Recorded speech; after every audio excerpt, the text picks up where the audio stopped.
For a few weeks right after the birth of my baby, I remember feeling constantly worried, overwhelmed, and not like myself. It was almost like I was this overthinking person on steroids.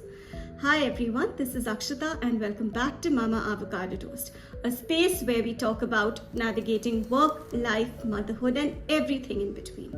Today's video is a rather vulnerable one because we're talking about postpartum anxiety, an experience a lot of new moms go through, but we don't talk about this as often as we should. So if you find yourself struggling with your thoughts and feeling like you're living in someone else's body and mind, you're not alone, mama. I've been there too. And today I'm sharing my own experience, what helped me, and things I wish someone had told me earlier when I was in this struggling phase. So let's dive right in.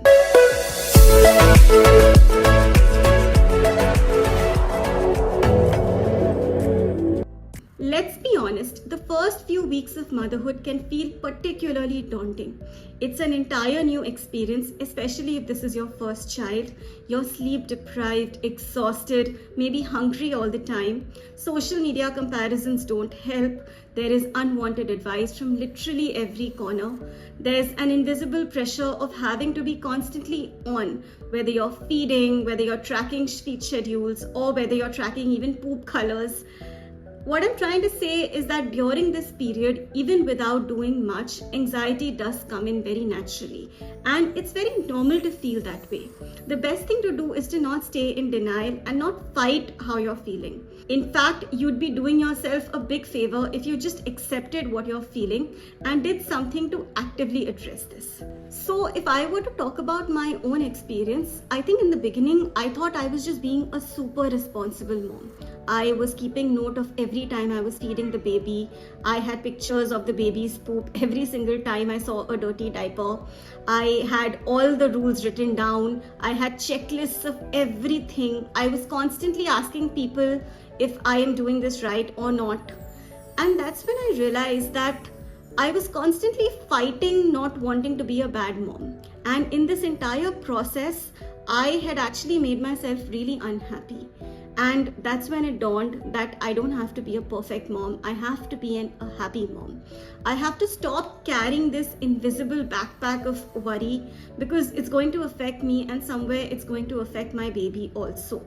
It's like they tell you on an airplane, you have to put on your oxygen mask before you feed the baby. And that's when I decided to do something about it. So I'm just sharing a few things that really worked for me in terms of curbing my postpartum anxiety. This by no means is a hard and fast list. I'm sure you might have other things that help, but these few things really helped me. The first thing that I did was to accept how I was feeling and to accept that perhaps this isn't a normal thing. In the beginning, I was in constant denial. I would tell myself that, oh, this is just the territory of being a responsible mother. But then I just told myself that motherhood shouldn't have to feel like a burden all the time. Of course, there are days where you feel it a lot more and there are days where you feel extremely joyous, but it shouldn't have to feel like an added pressure. So that's the first thing I did, just embrace how I was feeling. The second thing I did was talk and actively reach out to some of my friends and share with them how I was feeling. One word of caution I would give you here is that be very careful about who you choose to talk about this. I would advise you to talk to a friend who perhaps has been through a similar experience or at least has been through the experience of motherhood because then they would understand this a lot better. It's very important to find a friend who you can talk to without having to filter yourself out. If you feel your friend is being very dismissive or perhaps not understanding you, I'd say it's time to go look for a new friend. The third thing that I did was journaling. This is a practice that I have found works for me every single time, especially when my mind feels like a roller coaster of thoughts. I would literally just pull out a journal and start scribbling haphazard random thoughts, and it always made me feel a lot lighter. The fourth thing I did was actively reach out for help. Whether it was my husband, whether it was my hired help, my parents, my in-laws, I didn't hold back. Every time I thought the load was getting a lot for me to carry, whether it was someone to perhaps help out with the night feeds or someone to help out with other house chores, I stopped just doing it all myself and actively asked them. The fifth thing I did was lower my standards. Now, don't get me wrong, I'm not asking you to lower your standards everywhere, but I did accept that I can't do it all together and I can't do it all perfectly. So in a single day, there will be certain wins and there will be certain losses. So I don't have to be a perfect mom, a perfect homemaker, a perfect career woman all at once. It's all about balance. It's all about rhythm. So cut yourself some slack.